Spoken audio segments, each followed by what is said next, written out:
everything changed when the goats arrived. Before, giant Galapagos tortoises acted as their island's gardeners, thinning overgrowth, dispersing seeds, and basically maintaining balance in the ecosystem.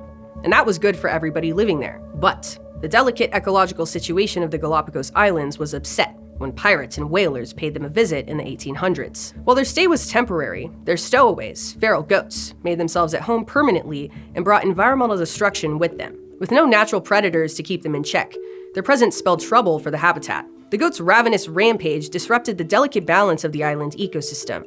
The plants couldn't grow fast enough. And as you might guess, the tortoises weren't fast enough either. Their population dwindled. And the tortoises weren't the only part of the islands affected by the goats.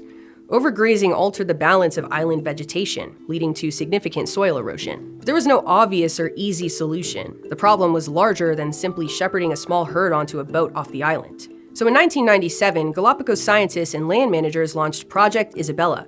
The project was simple in concept. Sharpshooters flew around Isabella Island on helicopters and eliminated any goats they found. While the effort was ruthless, it was effective, at least at first. Except there was one little problem. Some goats were really good at hiding. So good, in fact, that they outsmarted the hunters until the conservationists were back to square one. It seems that the situation called for a more cunning solution. Introducing Judas goats. Yes, named after that Judas. About 900 goats were sterilized and given tracking devices. Then they were turned loose onto the islands. Scientists have been using radio trackers to track animals since the 1960s. These trackers are worn by the animals, revealing their location by transmitting signals to the researchers. Radio tracking has been very useful in conservation because we can glean a lot of good information from an animal's location, its migratory patterns, personal habitat use, and social behaviors, to name a few uses. In this case, radio tracking came in handy for hunting down these Judas goats and their friends. The shooters would follow the signal and eliminate all but the Judas goats,